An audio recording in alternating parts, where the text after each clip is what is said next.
Pak Rulian Silalahi mewakili Pak Duta Besar Indonesia di Beijing. Silakan Pak Rulian. Ya, terima kasih banyak kembali Pak Hadito dan kepada Ibu Bapak sekalian. Memang kita lihat pertumbuhan kita ini di tengah situasi global, terutama mungkin 2-3 tahun lalu dengan pandemi yang ada, kita masih bisa dengan cukup membanggakan dan bersyukur bahwa pertumbuhan ekonomi kita berjalan dengan stabil dan positif ya.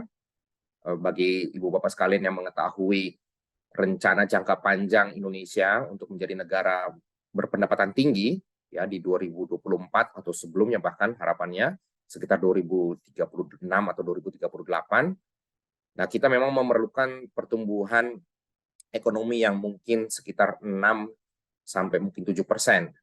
Nah, ini yang mungkin setelah kita melampaui masa pandemi, ya, kita harus memang bekerja keras untuk bisa mendukung pertumbuhan ekonomi kita, menciptakan sentra-sentra pertumbuhan baru. Kita ingin mencontoh negara yang bisa lepas dari negara pendapatan menengah, contohnya adalah Korea Selatan, tentunya Jepang, ya, dan mungkin juga China dalam hal ini. Lalu Amerika Serikat sedang coba rebound, ya, tetapi mereka juga sebagai perekonomian terbesar saat ini juga masih berusaha keras untuk bisa pulih.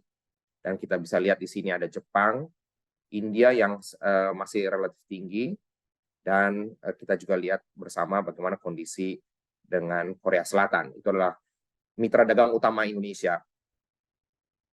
Untuk distribusi dan pertumbuhan PDB menurut lapangan usaha yang ada pada perekonomian kita, nah kita itu memang leading sectors-nya ada di industri pengolahan, pertanian, perdagangan, pertambangan, dan konstruksi yang juga terus tumbuh pesat.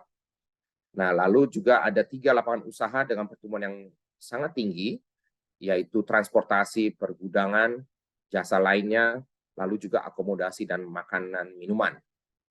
Dari sini nanti Ibu Bapak sekalian sudah bisa memetakan di mana para UMKM memposisikan dirinya, sektor-sektor mana ataupun lapangan usaha apa yang menjadi minat maupun keahliannya.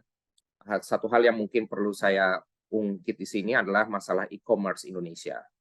Nah, kita bisa lihat di bagaimana proporsi dari pangsa pasar cross-border e-commerce Indonesia, terutama dengan China. Kita lihat di sini adalah 43% berasal dari Tiongkok untuk cross-border e-commerce Indonesia. Ini memang sebagian besar mungkin oleh UMKM. Ada beberapa potensial komoditi ekspor Indonesia yang mungkin patut kita coba cermati bersama di halaman berikutnya. Adalah pertama mungkin sarang burung walet ya. Ini sesuatu hal yang kita sudah mungkin banyak dengar. Itu untuk ke China secara khusus itu sangat masih besar potensi peluangnya untuk ditingkatkan. Nah, ini ada di sebagian daerah Kalimantan, ada juga di beberapa daerah di Sumatera.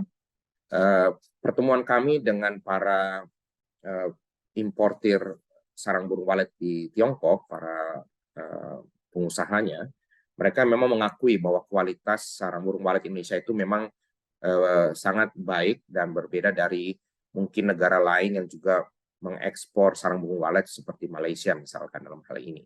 Ya, jadi ini suatu tren pasar yang sangat baik kita cermati dan syukur-syukur karena toh kopi kita memang sudah cukup terkenal dan memiliki peluang yang atau potensi yang besar. Ini kita manfaatkan juga jadi bagi gitu ya. Saya kira ini mungkin beberapa hal yang mungkin kami bisa share kepada teman-teman yang mulia di sini untuk bisa memperkaya bagaimana melihat atau mencoba menjajaki pasar Tiongkok sebagai pelaku ekspor Indonesia.